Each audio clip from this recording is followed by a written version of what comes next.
YouTubers. This is maybe a little bit of a weird video. Might be a little bit long. Try, but I watched another one of the amateur radio guys. KI6, forget his call sign. Anyhow, I'll put a link to it down in the description. But he did a video on ham radio needs more content. And it was a good little video. And he pointed out the fact that we as hams tend to point our efforts in a very narrow direction. Schools, Boy Scout clubs, we tend to be very focused when we describe amateur radio. And we need to broaden our sight picture, so to speak.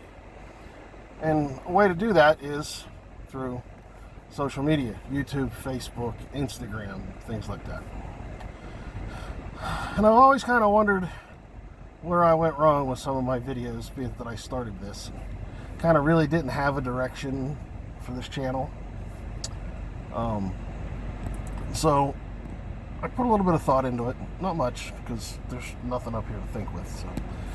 So today, the weather finally cooperated a little bit. It's in the low 80s. There's a breeze around. So I figured I'd take advantage of the afternoon and do what I said I was going to do the last 3 or 4 videos. And that's go out and do a Parks on the Air activation. Now, I've been trying to do this for a while, especially with the new antenna and the new WWII radio. You can see some of my past videos on my channel for those follow-ups. But another guy in our group, Tom, KC3TOM, also decided to start a YouTube channel. And I'm going to link to his YouTube channel down below too. He's been out to this park I'm going to, which is Hillman State Park. It's not too far away from the house. Makes for a nice little afternoon trip. But he's been out a couple of times. He's big on portable, big on QRP. And he's gone out. He did the radar challenge, walking the trails the first time. The second time he went out and just walked the trails just to go out and activate that park. Very good videos. Mine's going to be more of pick a decent place, set up, operate for a few hours, try to make some contacts, do some more playing around with the G90 and the Wolf River coil antenna I got set up. I also got another antenna. I got a Chameleon end fed that I just happened to got off of Tom. I might decide to play with it. I don't know yet. It's going to be kind of willy-nilly. But to try to broaden this, and you'll notice the title, how I got from World War II reenacting to amateur radio. 12, 15 years ago, has something to do with my little brother. I got into World War II reenacting, which is a whole nother. If you think amateur radio is a hobby you can get crazy with, try World War II reenacting. It's another one of those things where you can spend as little or as much as you want. Over the last 15 years or something, I've got more World War II green stuff than any 2 people should have. But when I started out, I kind of followed in my brother's footsteps. He did a military police impression. I kind of followed along with him. I wanted to do my own thing, so I did an ordnance company from World War II. And that's when I rediscovered electronics, because back in high school I was big into the CB craze, working on CBs, playing with antennas, stuff like that. And that's back when I was a teenager. So when I caught the local ham radio group, had a little setup in a local mall, I instantly gravitated toward it. Got involved in amateur radio. Like everything else I do, I jumped in with both feet. That first year, 2 years, I did everything with amateur radio I could possibly get my fat little hands on.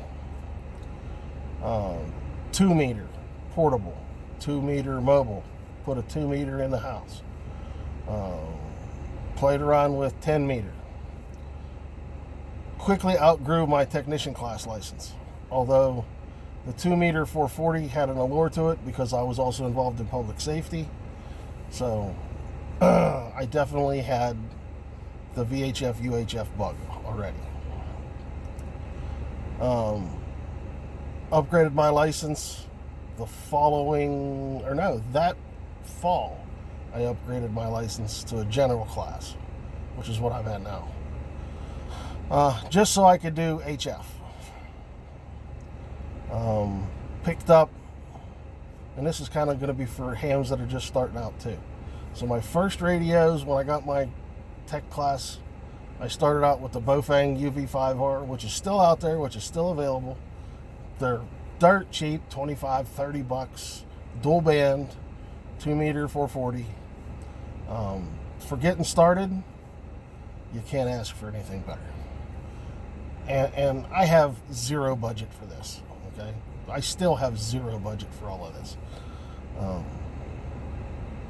So I started off with that, and at the time they were new out, and I think I paid 50 or 60 bucks for my UV5R. That was okay for a while. I upgraded to the UV82C, which is a commercial version of a Bofang. Kept going to club meetings, joined a local radio club, going to club meetings, doing all the club events. We had a radio room at the time. I ended up being the radio room manager. I ended up being club secretary, which I still am. But back when I got started, I did everything. Aries, races. I did all the events. Got into HF. My first HF radio I got was an ICOM IC718. Very basic little HF rig. I think I paid $500 for it used, and I got the power supply and everything. The first mobile I got was an old ICOM IC28H, which was strictly 2 meter. I think I got it for like 50 bucks. Used those for a while, outgrew both of them. Upgraded the mobile to an IC207 mobile, which was dual band. Should have kept that radio.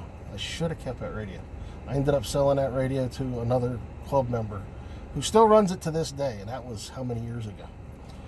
Great sounding little radio.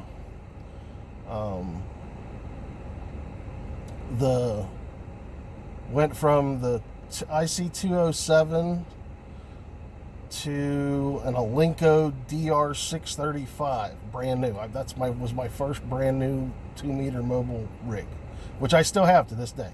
I don't run it in a car anymore. It's sitting in the house. I put it on a power supply, and it's one of my base stations in the house.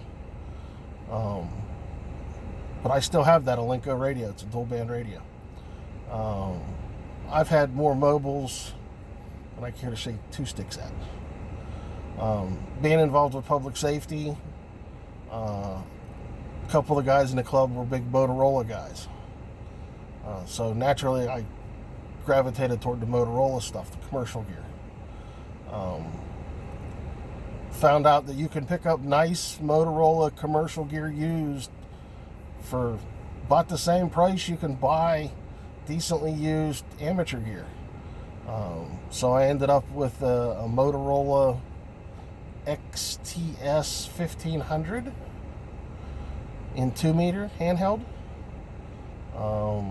Then I found an MT 1500 handheld that was a dealer leftover that I ended up paying. I think I paid $100 or $125 for the XTS. The brand new one that I got on eBay. I think I paid $175 for it, but it was brand new. It still had the plastic on it and everything. Discovered the Motorola CDM 1250s in VHF. And I bought those. I mean, you get them all day long to this day for between $100 and $150 bucks. They're VHF, they're 2 meter only, but they're bulletproof. They're literally bulletproof, just like the handhelds. They're bulletproof.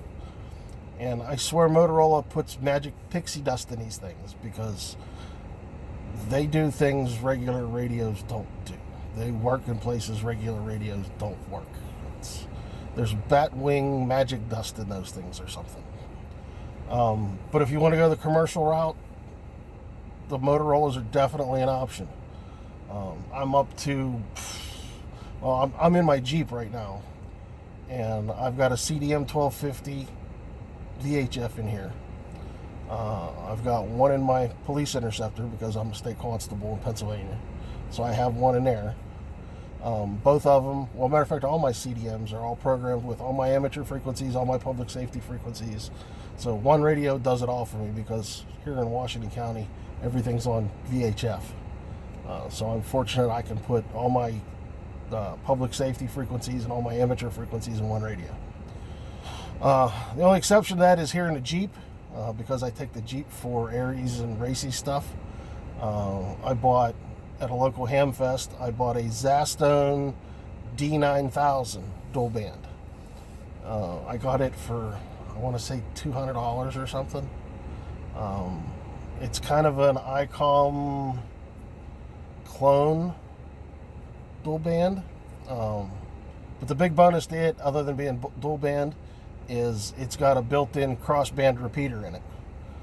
So I can set one side of it to 440, set the other side of it to the local repeater system.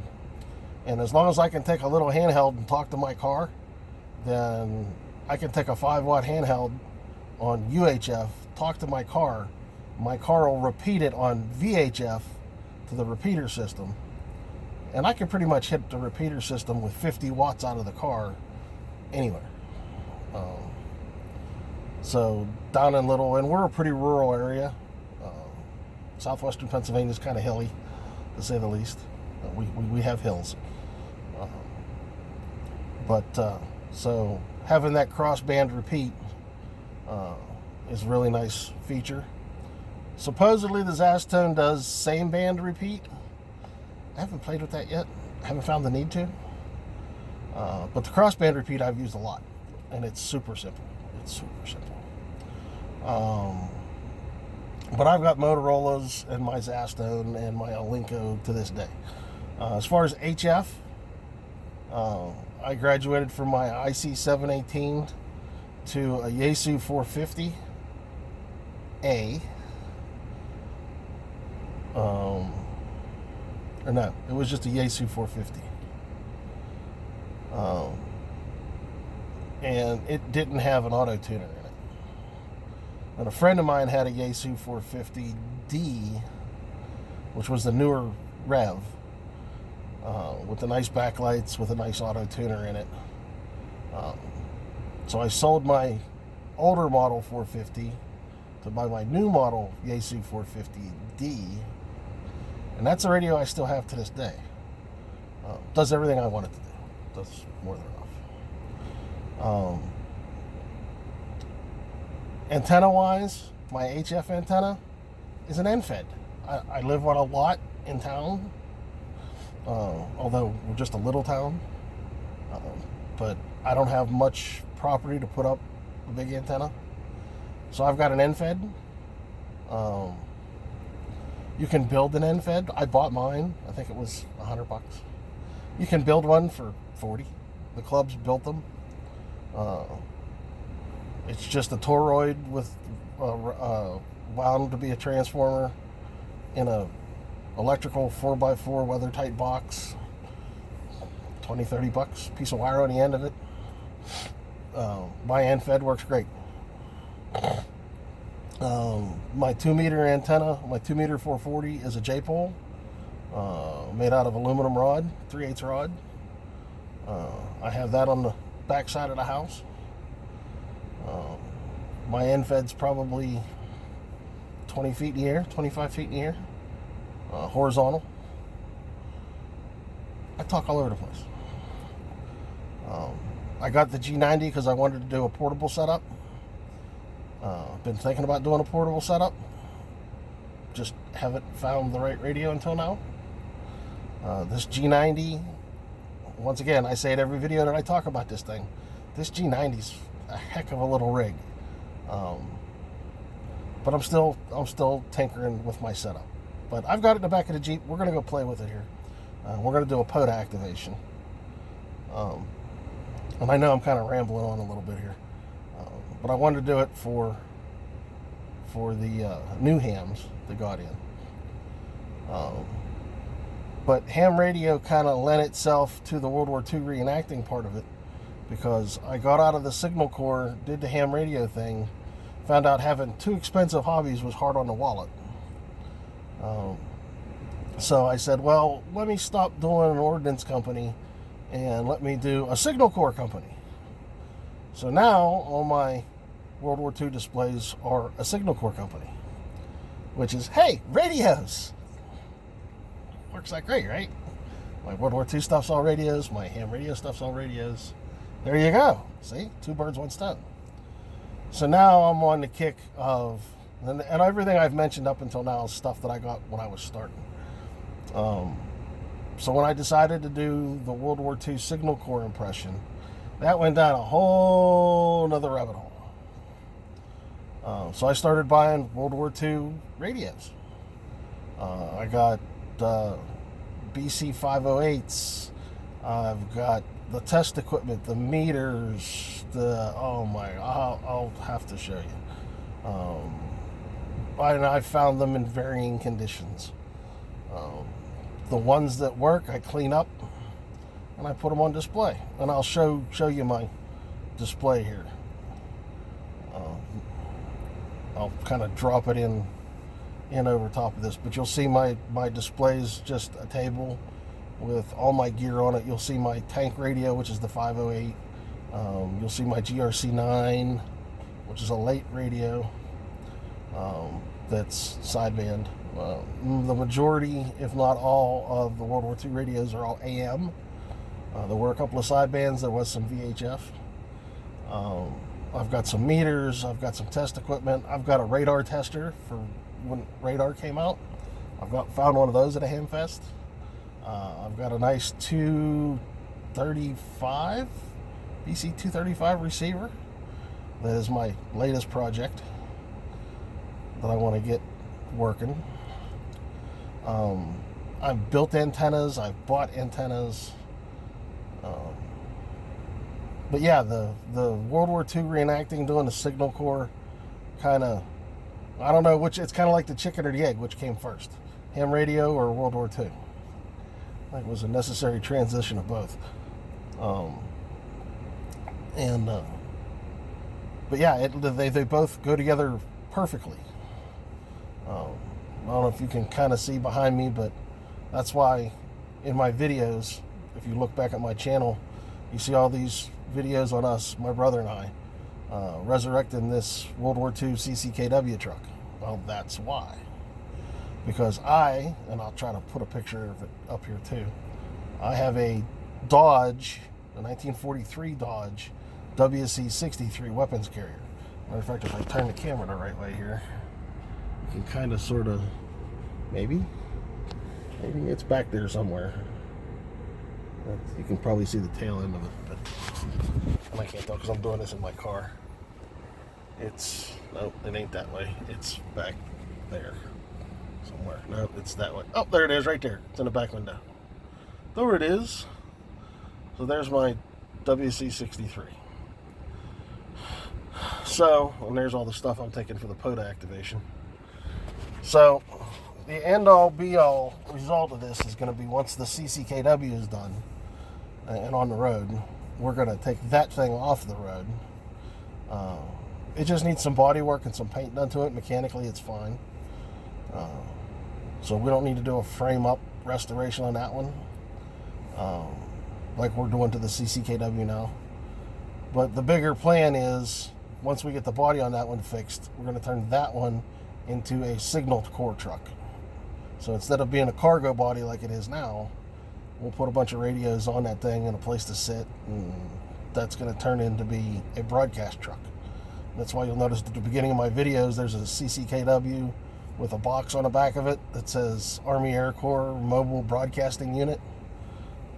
That's what's going to happen with that Dodge. I may not put the box on the back, but that remains to be seen yet. But that's ham radio and World War II reenacting transitioning. So, you World War II reenactors that, want to get a little more authentic, every unit had some kind of a radio. Okay? Guys that got Jeeps, the old GPWs, had a radio in the back of them. I have them. I've got an RT67 in there. Works just fine. They're all over the Jeeps. Every tank had a BC508 in it with crystals. I've got one of those in the garage. It all comes back to amateur radio. If you know amateur radio, then doing the signal core impression with getting the radios, finding them, knowing what you're getting into, being able to fix them, being able to put antennas on them, just makes life that much easier. And it makes the World War II side of it more fun. The handy talkies, the BC611s, you got to have an amateur license to use those because they're down on 80 meters. They're down on 3.7 megahertz, 3.6 megahertz. They're down in the 75, 80 meter range. But all those BC611s, you got to have an amateur license to use them.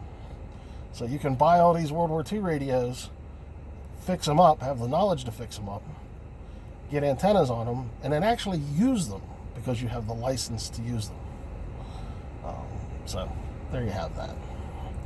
So that's kind of my title, how World War II led to ham radio. Yeah. So, and all you new hams, I know this has already gone like way long. I'm into 20 minutes of talking and I haven't done a thing yet. So we're going to cut this short right here. Anybody that's got any questions or wants further explanations, I'm going to end up doing a part 2 to this and maybe a part 3.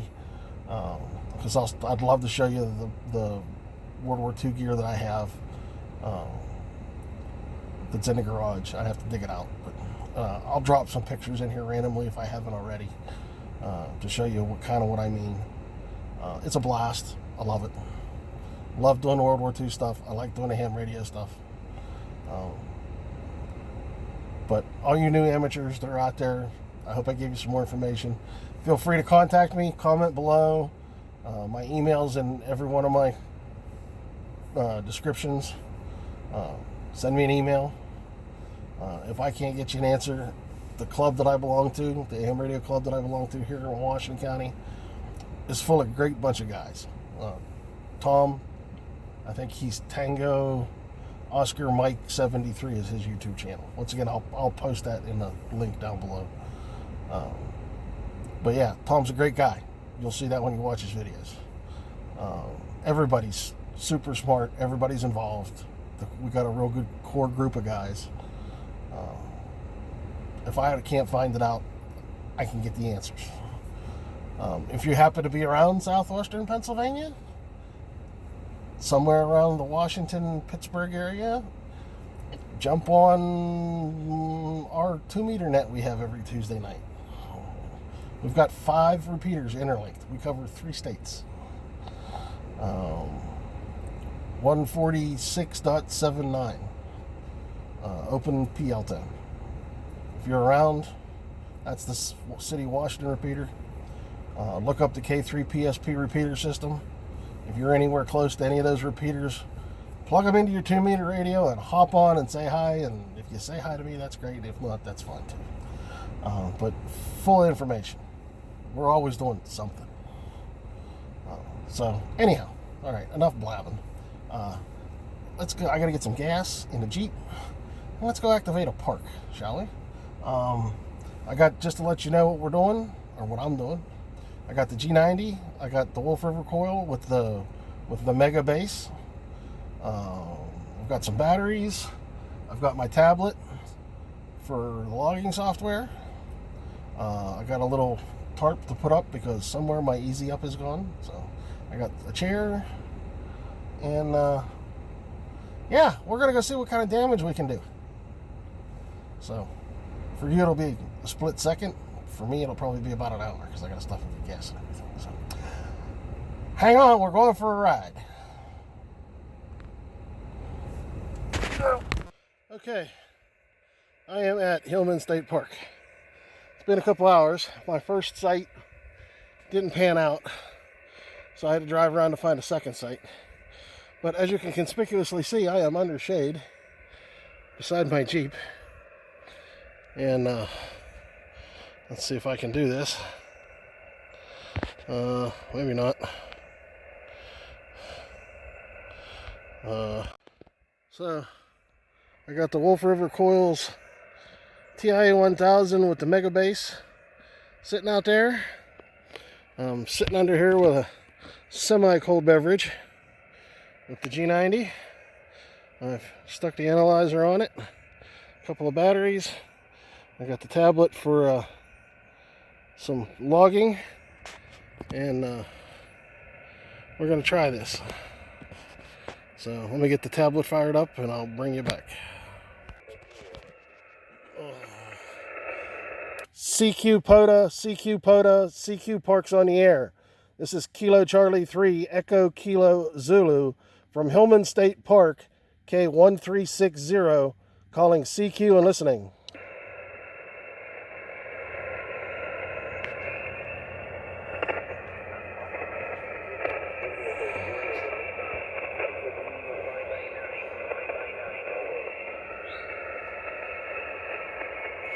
Oh, we're not doing so hot on 40 meters.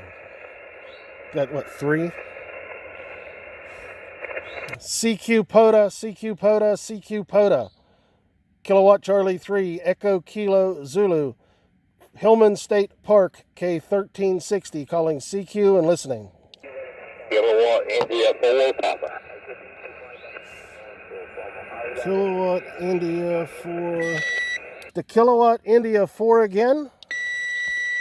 Yeah, this is Kilowatt India 4 Papa, KI4P. KI4P, I have you 5-9 into Hillman State Park, K1360. Hey, thanks for the 5-9. I'm going to give you about a 5-7, 57 into the state of Georgia, and thank you, sir, for the activation. QSL, yeah, it's the first time I've done a POTA station, and we're doing it QRP on 20 watts, so we're doing pretty good here. 73s, appreciate the contact. QRZ. Okay, man, well, I got you spotted there, so maybe you'll pick up a little business. I got you on the cluster. 73s, have a great day, KI4P.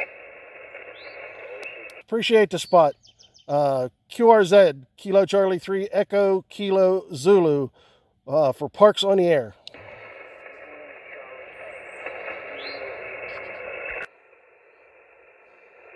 CQ Parks on the Air, CQ Parks on the Air, CQ Parks on the Air.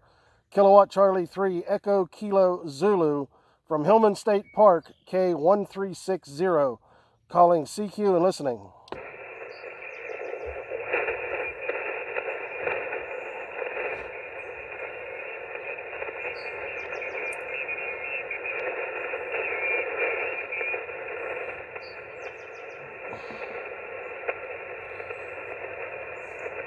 CQ POTA, CQ POTA, CQ POTA. Kilowatt Charlie 3 Echo Kilo Zulu from Hillman State Park, K1360, calling CQ and listening.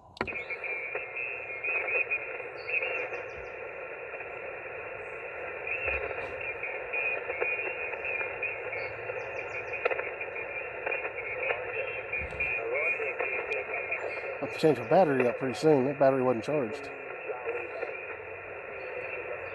CQ POTA, CQ POTA, CQ Parks on the Air.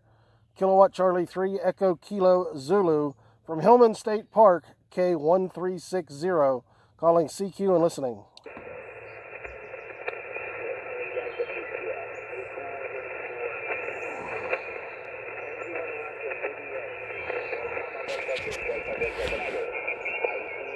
Can't see much, can you? Oh, my ugly mug.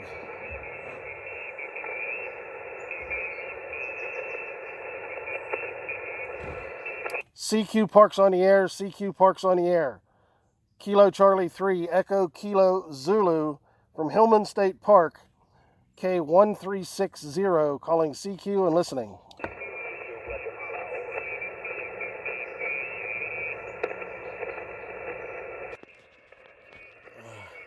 CQ POTA, CQ POTA, CQ POTA. Kilowatt Charlie 3, Echo Kilo Zulu, Hillman State Park, K1360, calling CQ and listening.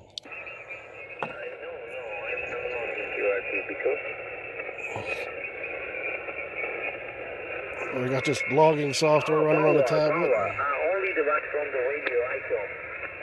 756. CQ Parks on the air, CQ Parks on the air. Kilowatt Charlie 3, Echo Kilo Zulu, from Hillman State Park, K1360, calling CQ and listening.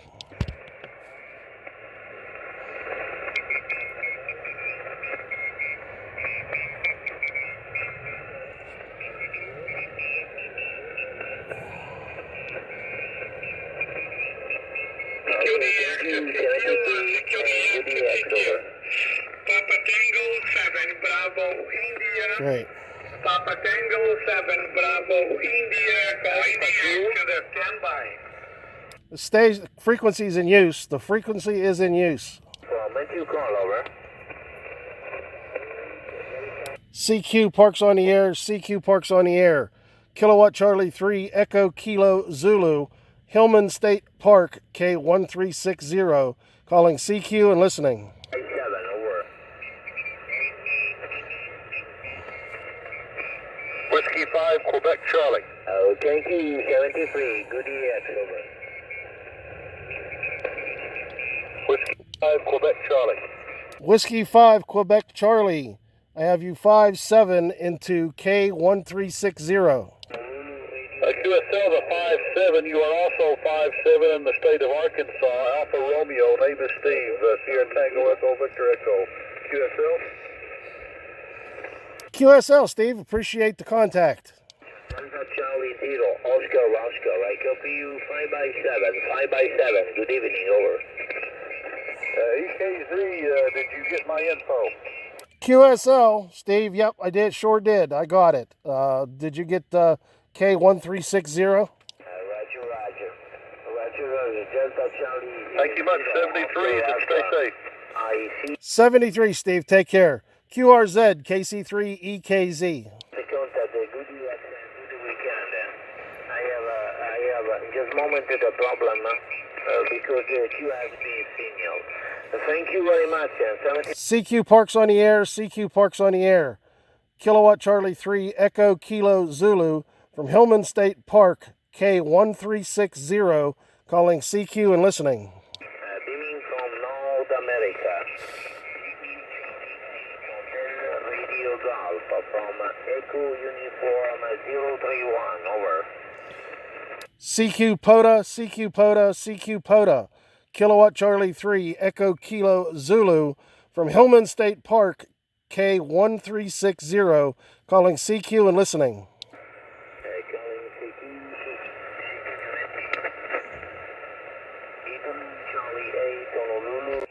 Just had a little flurry there going on, and I didn't have the camera on him. Dang nabbit. CQ POTA, CQ POTA, CQ POTA. Kilowatt Charlie 3, Echo Kilo Zulu, from Hillman State Park, K1360, calling CQ and listening.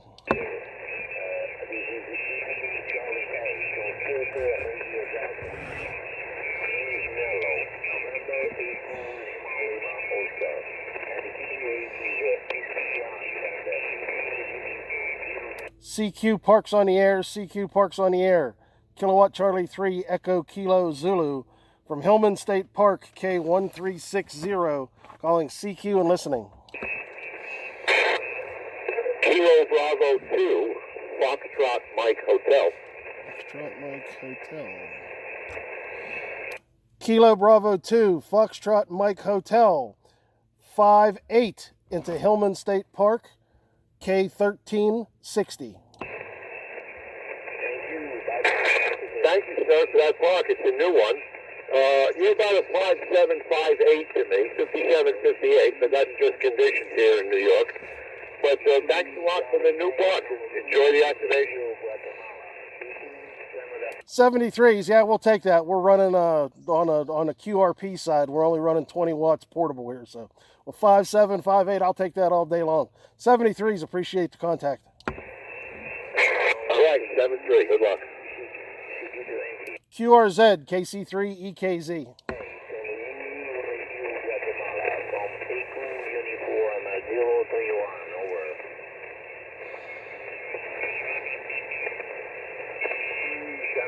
CQ Parks on the air, CQ Parks on the air. Kilowatt Charlie 3 Echo Kilo Zulu from Hillman State Park, K1360, calling CQ and listening. Oscar November 5, Bravo, Hotel Oscar. I copy you 5/9, over. CQ POTA, CQ POTA, CQ POTA. Kilowatt Charlie 3 Echo Kilo Zulu from Hillman State Park, K1360, calling CQ and listening.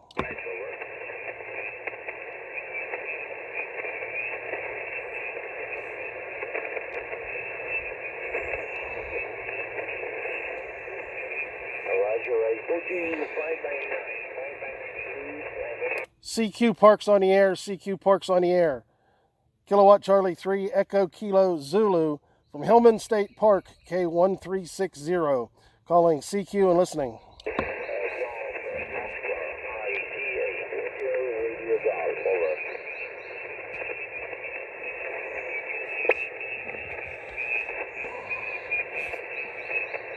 CQ POTA, CQ POTA, CQ POTA. Kilowatt Charlie 3 Echo Kilo Zulu from Hillman State Park, K1360, calling CQ and listening.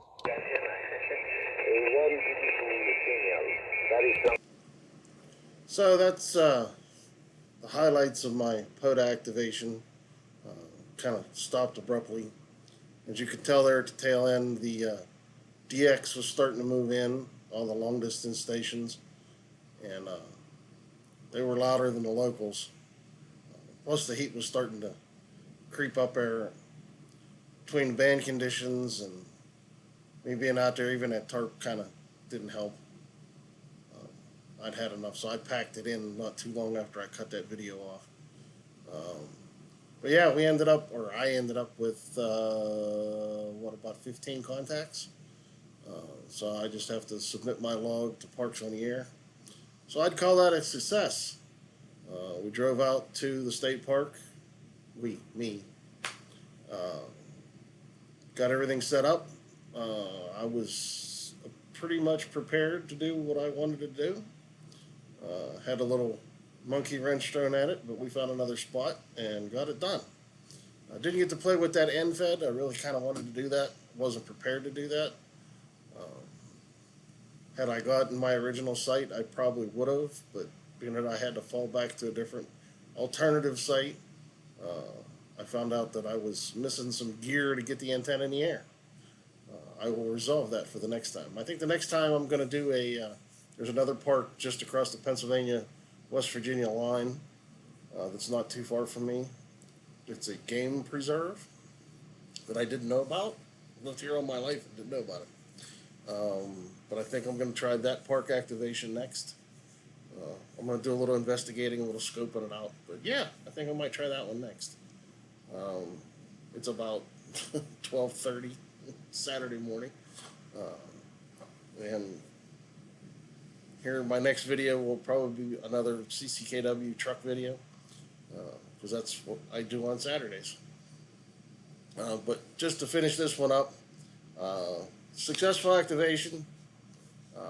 I'll chalk that one up to a good trip. Learned a lot, had a lot of fun.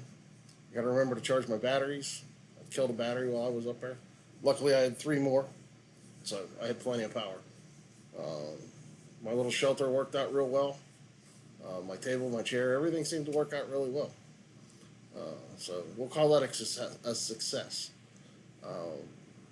So yeah, with that, I hope I gave you some good information. I know this is kind of a long video, but I covered a lot in the beginning. I wanted to make something for some new hams coming in, kind of give them an idea how I started and what to look for. I kind of wanted to get across to reach a new audience. World War II reenactors, and there's millions of them. You never know who's going to see the YouTube video. There's other World War II reenactors out there, or historians, living history reenactors. Uh, don't be afraid to go to the technology side of it. You just might find out you like it. Uh, there's a lot of crossover there. So I hope my World War II guys got a little something out of, you know, learning how to become a ham. And with that, we're going to call it a night because it'll probably take my computer a half an hour of chewing on this to compile it. Once again, if you got any questions, send me an email, drop some comments below. I'll be more than happy to answer them. I'm going to try to look for Tom's link, but in case I don't, check out Tom's YouTube channel. He's Tango Oscar Mike 73. Please check him out. He's made a couple of videos. His videos are really good. He's way better at doing this than I am. But go look him up in case I can't figure out the link to drop below. And get out there. I mean, the World War II guys, get out there and, you know, I see a lot of guys that are collecting equipment. I don't know if they're using it or not, but here's the perfect example on how to use it. I see lots of guys doing Signal Corps impressions. Who knows if they're using them or not? Who knows if they're resurrecting what they're finding or not? Here's your chance. You know, ham radio guys. It goes the other way. You want to do something neat? There's tons of World War II groups around.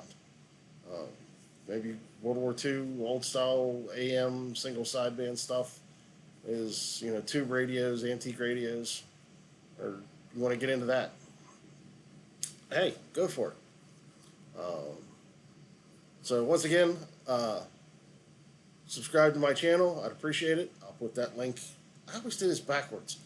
Subscribe, link to my new or last videos, hit that notification bell, drop comments below, thumbs up if you like the video, that helps. Do that with all my videos. Give them a thumbs up if you like them, thumbs down if you don't. Subscribe to my channel. Comments. I can't think of anything else other than don't forget I've got a Patreon page, which I'll put a link to down in the description. If you feel like, because all this comes out of my pocket. So right now I've got 2 levels of Patreon supporters.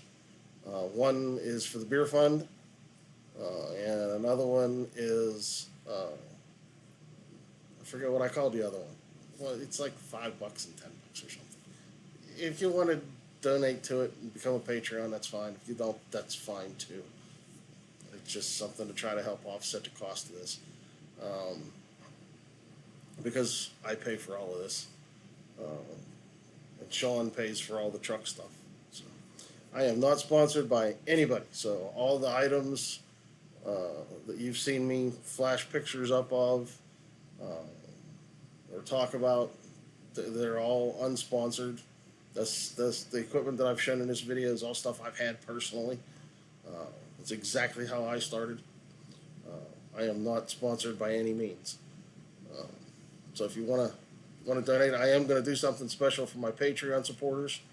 I'm seriously thinking if I get enough subscribers and enough Patreon supporters about getting some hats or some T-shirts or I don't know. I'll come up with something. I'm still working it out yet. But yeah, I'm going to do something special for my Patreon supporters if I ever get any.